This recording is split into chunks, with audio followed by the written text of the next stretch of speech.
Good evening, people. I have a brief passage from Žižek's Violence again. Hopefully this is acceptable behavior. Posting a couple of paragraphs that struck me as quite meaningful. I know I should maybe show you something different other than this mug, but alright. This is the moment of truth in liberalism. This is from Violence, Slavoj Žižek, page 156.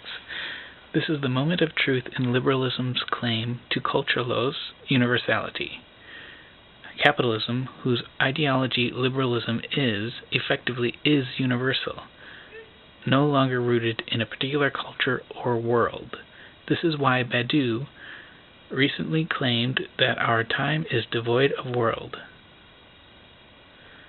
The universality of capitalism resides in the fact that capitalism is not a name for a civilization, for a specific cultural symbolic world, but the name for a truly neutral economic symbolic machine which operates with Asian values as well as with others.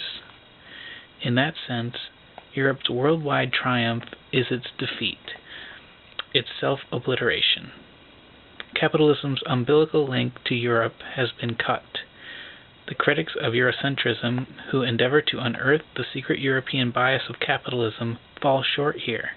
The problem with capitalism is not its secret Eurocentric bias, but the fact that it really is universal, a neutral matrix of social relations.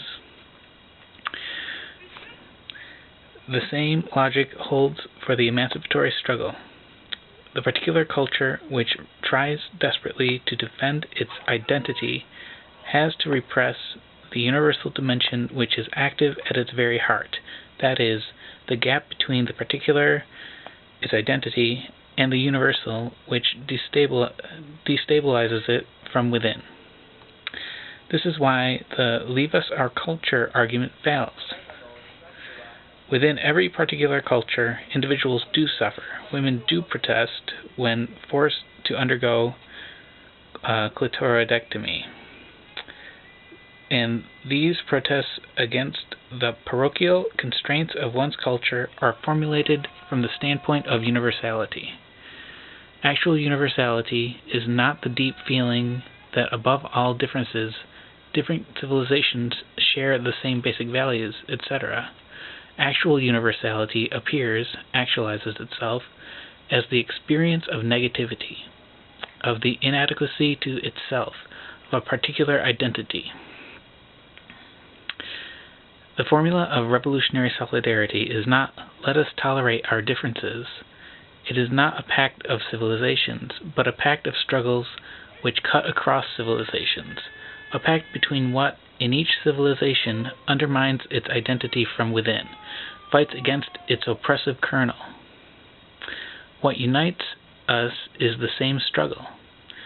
A better formula would thus be, in spite of our differences, we can identify the basic antagonism or antagonistic struggle in which we are both caught. So let us share our intolerance and join forces in the same struggle. In other words, in the emancipatory struggle, it is not the cultures in their identity which join hands, it is the repressed, the exploited, and suffering, the parts of no part of every culture which come together in a shared struggle.